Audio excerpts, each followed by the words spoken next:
Hello viewers, we welcome you back to our channel. We are back with yet another exciting video of IELTS series. In today's video, we are going to learn a few vocabulary items which we can use in writing task 1 of the academic IELTS test. So let's start.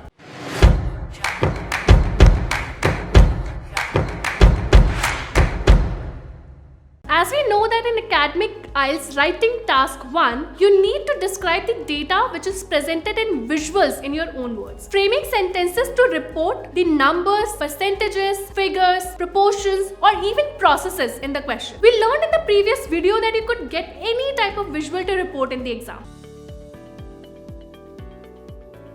Here is what you might get to report. You may get a bar graph, line graph, pie chart, flow chart, table, map, processes or combination graph. But again, the objective remains the same. Analyze the data, select the key and most important information, and finally write those down in form of sentences. Having a decent knowledge of appropriate vocabulary items will certainly help you report the task well. Not only this, but vocabulary also known as lexical items will also help you compare and contrast the figures, talk about trends, and above all will keep you away from repeating the exact same words. This in turn will largely help you boost your IELTS band score and upskill your level of language. Now, let's take a look at the lexical resources which can beautify our writing, making it more expressive and articulate at the same time. First, let's talk about increasing trends or numbers. In the case of bar graphs and the line graphs, you might observe some upward trends. To report such movements in the graph, using the word increase repeatedly might affect your band score. So here is what we can replace increase with. If the increase is quite rapid, we could say the numbers jumped or the figures doubled. Use this only when the numbers actually doubled. We could also go with the word rocketed and so on. In case of a slow increase, we could use the terms an upward trend or a gradual increase can be observed. If the inclination is neither rapid nor slow, we could use that items under neutral. The numbers climbed, went up, rose or increased simply would work fine.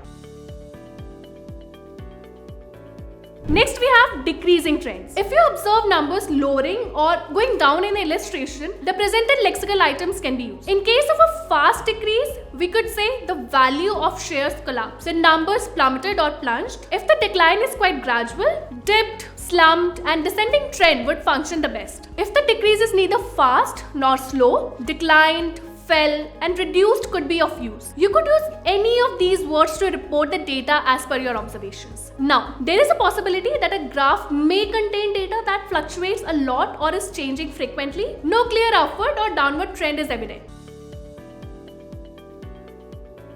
We call such data as fluctuating. To report the ups and downs, you could say that the number of house owners charged occasionally over a period of 7 years. For instance, changed intermittently, moved erratically, numbers fluctuated, an irregular trend could be seen. Too many rises and falls work just as fine. It's up to you which you want to use. Just make sure that your usage of such vocabulary items does not distort the information depicted in the visual. That could backfire. Now, how to talk about graphs with sort of constant data or figures which remained almost the same? Here's what you could use. The percentage of female students going to college remained static from 2011 to 2018. Remained constant, the same, leveled out, plateau and percentages remained unchanged, could serve the same purpose too. So, this is how you could talk about varying trends shown in the illustration. Now, let's move on and enhance our word knowledge by adding some useful adjectives and adverbs for your task 1 questions. If you come across some big numbers, let's say in the given data, rather than using basic vocabulary, try going with considerable or considerably the adverb. Here is an example. A considerable number of males joined the gym in the year 2007. Which one sounds more appealing and better to you? Of course, the second one. And we did nothing much. Just replaced big with considerable. That's how significantly vocabulary items can enhance your language skills. Similarly, talking about moderate numbers, changes or movements in the data could be done using these lexical items.